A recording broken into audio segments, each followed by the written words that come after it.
But we have a problem. We know we have a problem. The problem is we have an adversary. And he's a liar, and he's a deceiver, and he's going to come to me, and he's going to say to me, Jeremy, what desire in your heart could be possible, more futile, could be possibly more a waste of your time, could be possibly more doomed to failure than for you to think you could walk in the love of Christ? What could be a dumber waste of your time to try to accomplish? You ridiculous idealist. Just slide back into your mediocre kind of life, teach religious activity and religious transformation. There's no spiritual growth. There's no real spiritual leadership. Just sit down and be quiet. But Bill, that's what I want to do sometimes, because that's safe. When it's mediocre and it's average and it's normal, you're always going to be in the larger group. But Doug, when we really begin to talk about what Paul is talking about here, when he calls the saints at Ephesus and the faithful in Christ Jesus to be truly changed, to live like we are, to spend the rest of our life stripping off the old, putting on the new. We make that sound like it's such a bad thing. Taking off the old, putting on the new. Taking off the old, the nasty, the stinking, the not work, the empty, the never provide, and putting on the new, the beautiful, the attractive, the satisfying, the contentment, the joy. Taking off the old, putting on the new, becoming all the time more aware of the old that I need to take off, and becoming all the time more aware of the new that's available for me to put on. I mean, that's supposed to be my Christian life.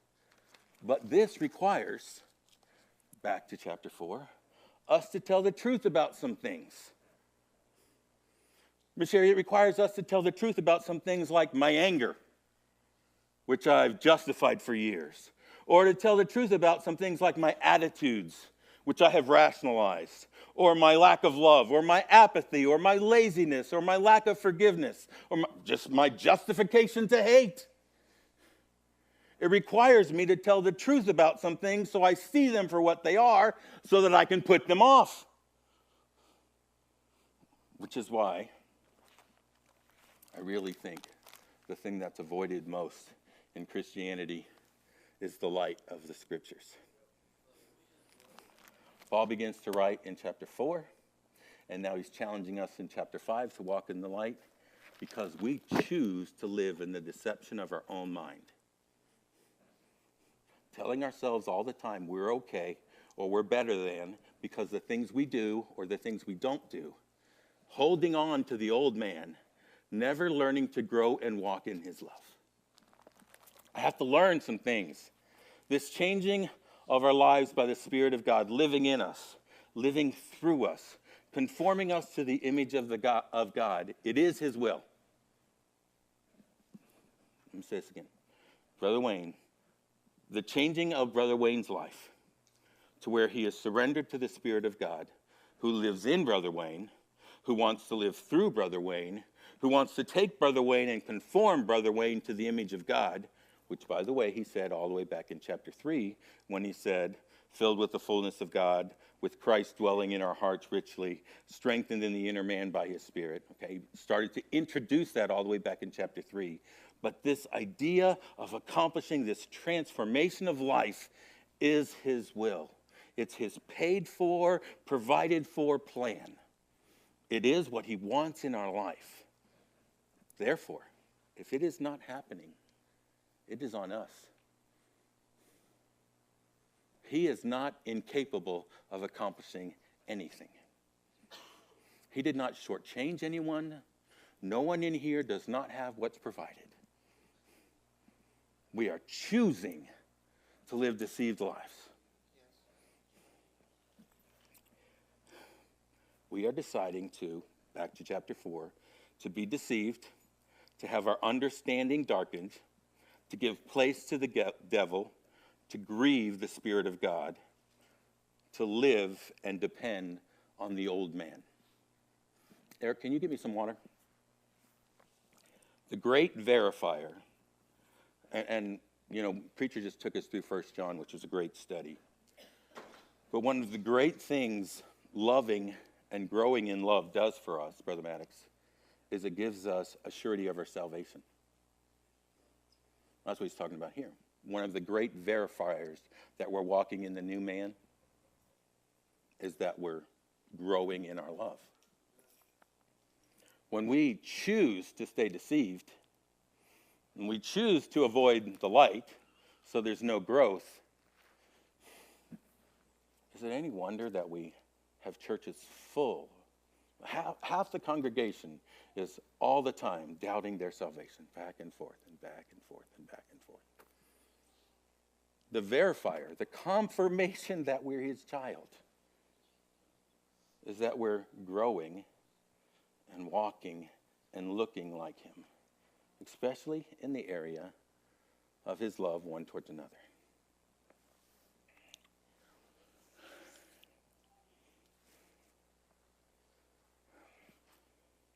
His love ended in sacrifice and action. It's shown in behavior. These behaviors, as we looked at it, were giving, selfless, sacrificing, unconditional, caring, forgiving. We can see all of this in his ministry. And for those of you who weren't in here so far, this is for the most part review or application of what we said last week. None of this is new. So this is where we left off last week.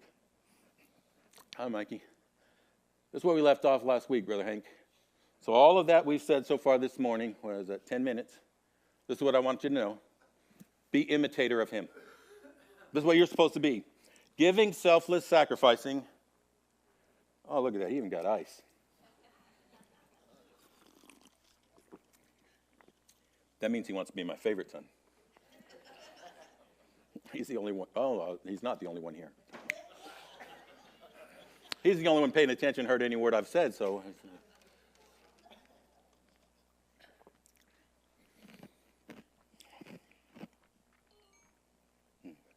Shouldn't crunch ice with the microphone. Sorry, that was rude.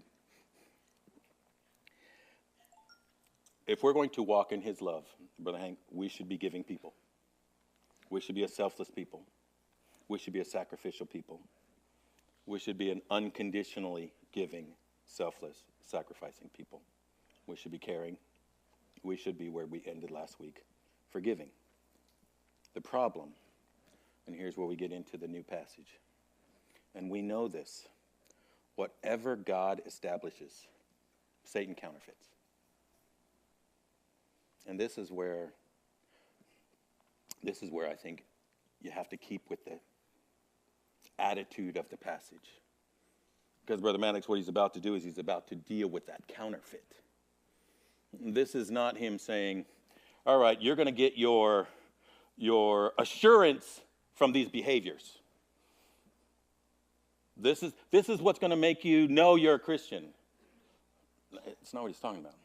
He's about to warn us, don't fall prey for the counterfeits. Because Satan counterfeits everything. He counterfeits and he takes what was the truth and he makes it look like a lie. He makes the lies look like truth. I mean, we're living in a time today where like the most basic thing, male and female created he, them. You want to end up in a fight and in some states arrested, just try to talk about that. And I am not trying to just be mocking. Realistically, this is the time we live in. Justin, I don't want to make fun of those people. That is one of the saddest things we could ever hear.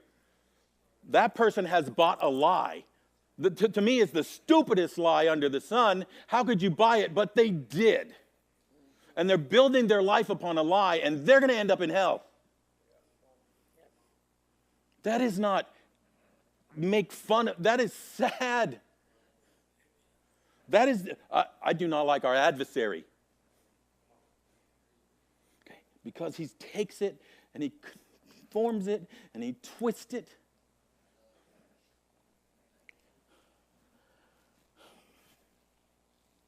He takes our anger and he perverts it, and we justify it, and we destroy those things that are around us, because anger is a fire. And it consumes, and it has to keep being fed. He takes the attitude of our heart and he pollutes it. None of this is new. This is all stuff we just talked about. Bitterness and wrath and anger and clamor and evil speaking. This is all the stuff he ends chapter 4 with. We justify hatred and division. We justify hatred and division, and we call it separation. We call it holiness. I do have to warn you. There is one group of people that Christ was really hard on. I don't want to do anything to be thrown into that group. And if there was anything, by the way, at his trials he could actually be convicted of, that honestly he was guilty of, it was being a friend of sinners.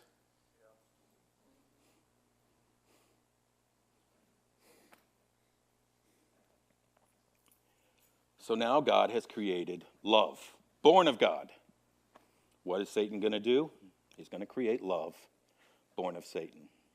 And this is an arena where we can look in our time and see that he's getting great work done.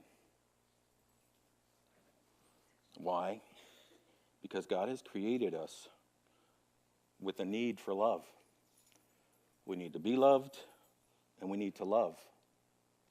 Now, that's supposed to exist in this plane, but Satan sacrifices it, and he twists it, and he corrupts it, and he says, here's your substitution. And it seems easier, and he makes it look right. It is in all the songs we hear, and I don't care whether they're rock or Bach or country. That's what they're about. It's love how to get it, love how to keep it, love what if you lose it, love this great big fantasy somewhere there's someone out there who will fulfill you, so get on your horse and go ride as fast as you can to find the one. And if you're not being fulfilled right now, you signed up for the wrong one.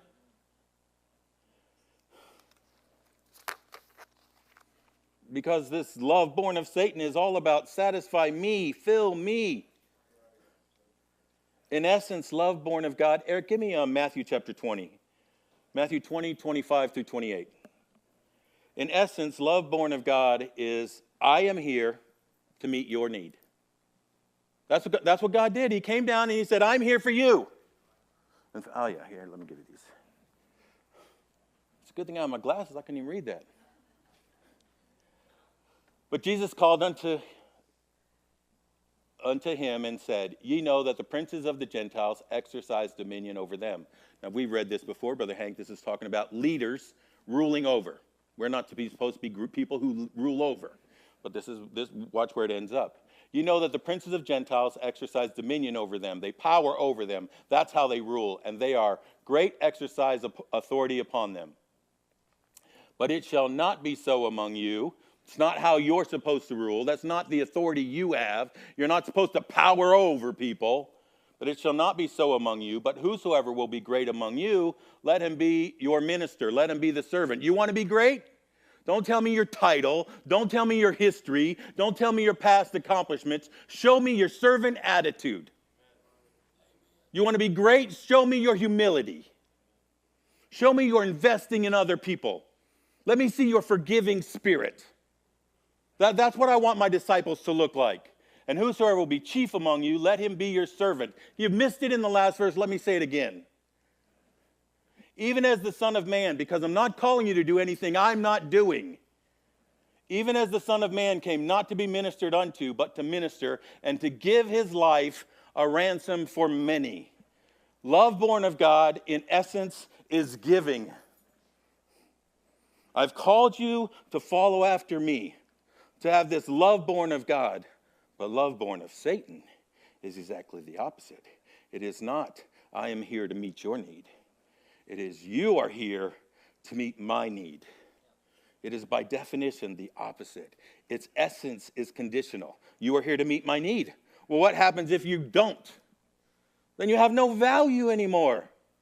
You need to say what I need you to do what I need you to do, give me what I need. I need from you. You must provide. And the minute you don't, giddy up.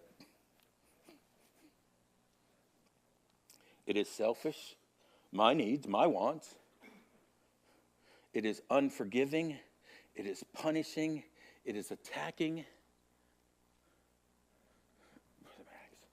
Do you know how many times I have sat across from someone and listened to them say, "Yeah, but I love her.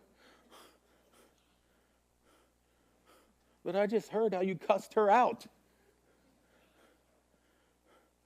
I just heard how she was cowering." How can those two things go together? Because she didn't provide my need. She's failing me. She deserves wrath.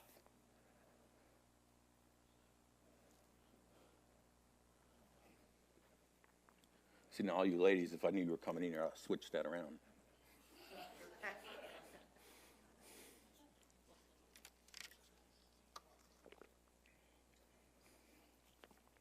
Because it's not only us guys who are born in the flesh.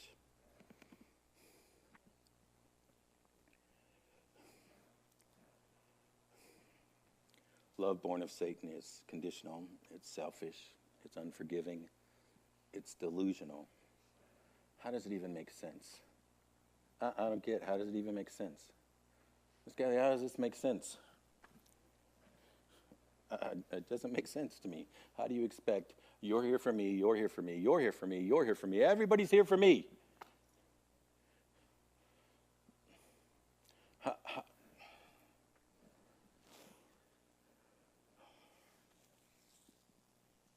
It's the total opposite of while you were yet sinners, Christ died. It's the total opposite of for God so loved that he gave. It's the total opposite of he humbled himself, became obedient. He died the death on the cross. It's the total opposite of what we've been called to let this mind be in us. With all lowliness of mind, each esteem others better than themselves. It's the total opposite of being a follower of God.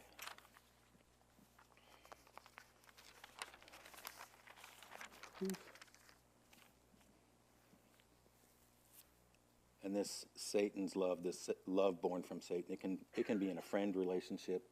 It can be in, but Doug, it can be in how a child looks at a Christian school. You want to talk about our time? Here's the American time. The American time is the victimization of me. See, that's what happens. Everything's here for me. The school is not meeting my needs. Let me go to a new school.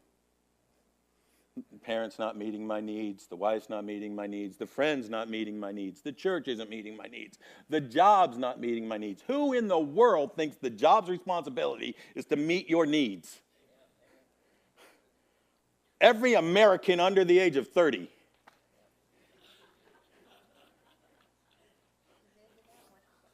Come on, you're a boss, admit it.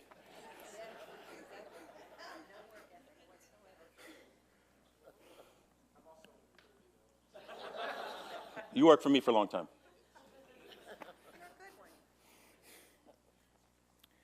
The government's job is to meet my needs. The government is not God. That's what we've done to the government, by the way. We've made the government God, and it's supposed to meet our needs. My day's tough, come and meet my needs. My day's tough, come and provide for me.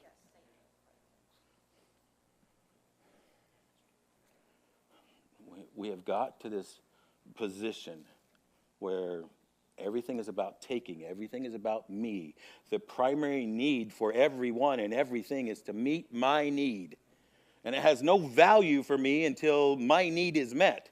And even if you're meeting my need, the minute you slow down or I see a flaw in how you're meeting it, or worse than that, Justin, how long do you think you can meet my need with nothing going back in? I'm a big guy. Sooner or later, I'm sucking you dry. After I turn you into a Justin Raisin, I'm moving on and finding me a new friend. I'm going to, in my brotherly love, talk about all the reasons why I justifiably get to quit on you. I've been in church a long time. I've seen lots of things.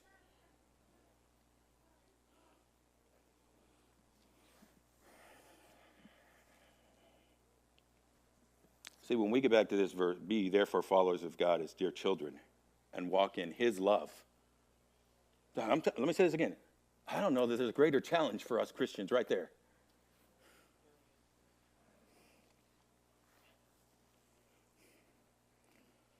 Why do we get divorced? Well, we don't get divorced. What church have you been in? If you walk around like this, we get divorced ultimately because, honey, don't you know your role is to meet my need, and you're not cutting it.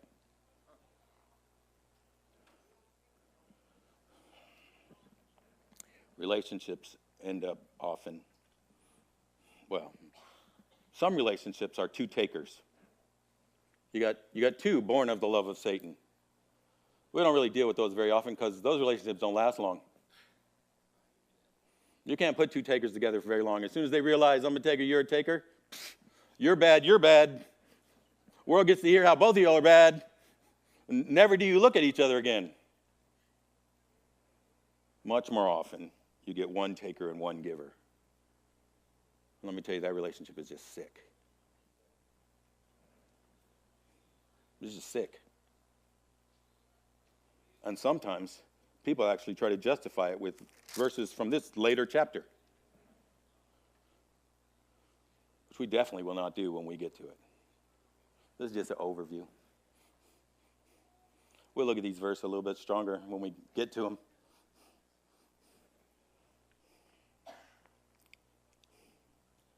It's not just in marriage relationships, though. It's in churches. So you know why people leave churches? Because church not meet my need. Well, no, they leave churches because this person is doing wrong, and we start looking for justifications why we leave church. And we come up with lots of justifications. But the real reason we leave is because it's not meeting my need. So this is what happens. I show up, I sit down, I say, Brother Steve, meet my need. Brother Hank, meet my need. Meet my need. My need's not being met. And I invest nothing. The teen program's not what it needs to be. The youth program's not what it needs to be. The music program's not what it needs to be. The Sunday school's not what it needs to be. The school's not what it needs to be. What do you do?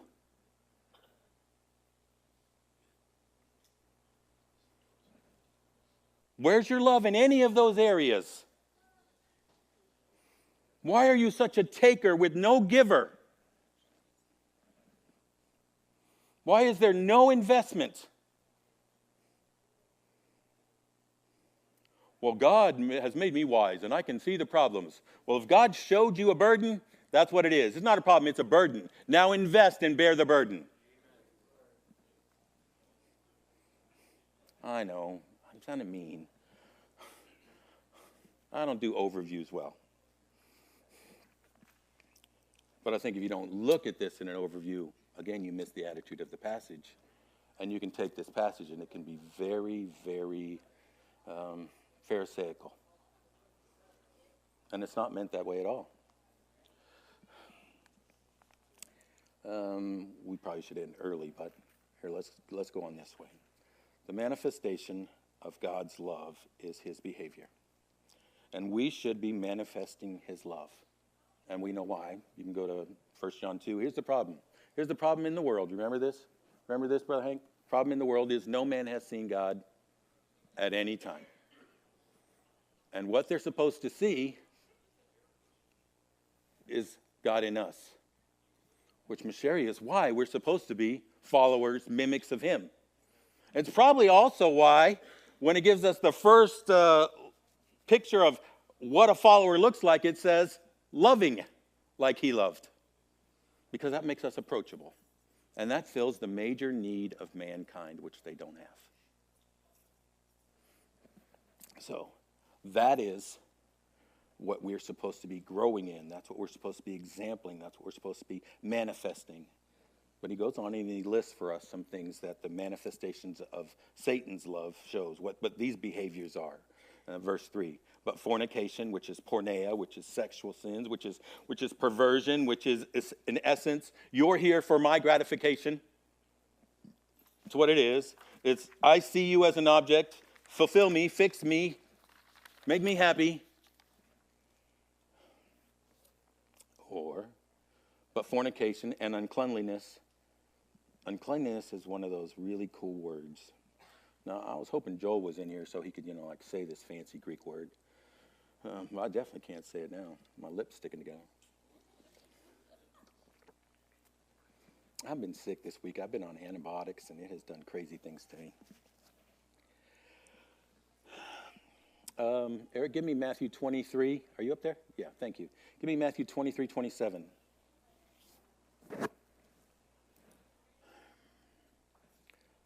Anytime you go to Matthew 23, you need to be nervous. Matthew 23 is the woe chapter. You don't have it yet? You are getting slow in your old age. Woe unto you. Told you it's the woe chapter.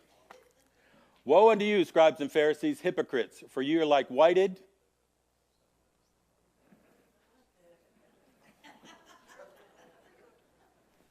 sepulchres, which indeed appear beautiful outward, but are within full of dead men's bones and of all uncleanliness. There's the word. Okay, so here, the first time this word is used, it has this picture of rotting, dead flesh full of maggots. I've been waiting all morning just to say that nasty picture.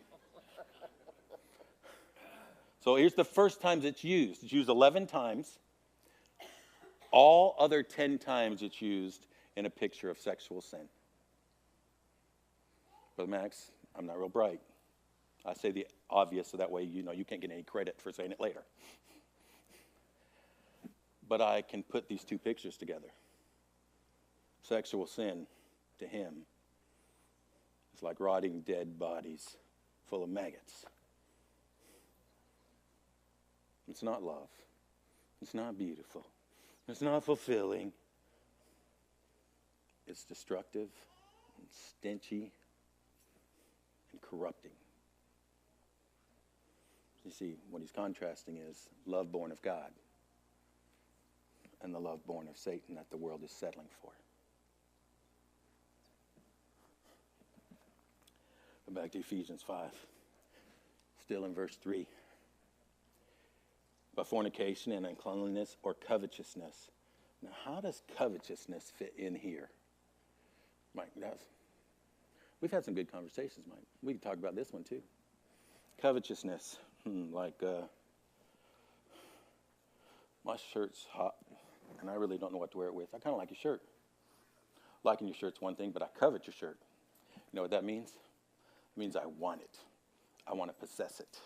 It's a thing that I think should be mine. Your responsibility, your check, I can want anything. I can just think anything should be mine. Now you got to look at it in the picture. See, here you start to see the ugliness. The ugliness, what it's doing is it's taking that covet your neighbor's wife. They'll look at it for what it really is. I'm turning her into a thing. The truth is just something for me to possess. It's just a new toy to satisfy. And when it doesn't, like all the other toys, I just covet a new one. Now we're running out of time. So I just want to do this. Run out of time, you know what that means. That means not this page. Not this page.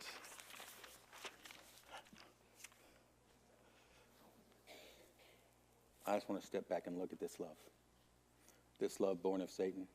Max, it's pretty easy to sit right there and say, this love born of Satan, it's vile, it's filthy, it's terrible. Right? I mean, it doesn't take much to agree there. And then we go, whew, but at least At least that uncleanliness not in me, that covetousness is not in me, that fornication is not in me. Well, that's why I want to look at this passage altogether. Because, Miss Kathy, we're not just talking about those behaviors. Remember that this is all about love perverted. This is about love born of God being twisted. Okay? And though we may not have these behaviors, there are lots of other behaviors that exist inside a church that show that that love has been perverted. There's lots of other places where we can look inside a church that shows that we're takers, not givers. I'll give you a couple. Are you an angry man? Are you an angry man? If you're an angry man, it's because somebody's not meeting your needs. That's how you justify getting angry all the time. Your life is a life of a taker. It's not a giver. Or, let's see, I'll change this one. Ready? Are you a discontent woman? It was easy to just put a W-O in front of there. Could be because you're viewing life as a taker. Or if you're condemning or unforgiving or live in that better than judgmental attitude, or if you struggle with malice where people just need to get what they deserve, or if it's easy for you to lash out and want punishment, chances are you're living with a love that's been twisted. Here's the first lie. The first lie Satan gives us is a terrible lie, and it says that taking will satisfy. And if we buy hold of that, we're living in the substitute. Justin, but here's the second lie. And it says that once fallen, you can't ever be restored. Well, that's a lie. From the father of lies, right out of the pit of hell. Because all he wants to do is confess, deal, restore, and let us start walking in humility, walking in his love, daily growing as we walk in the light. Close in word of prayer this morning.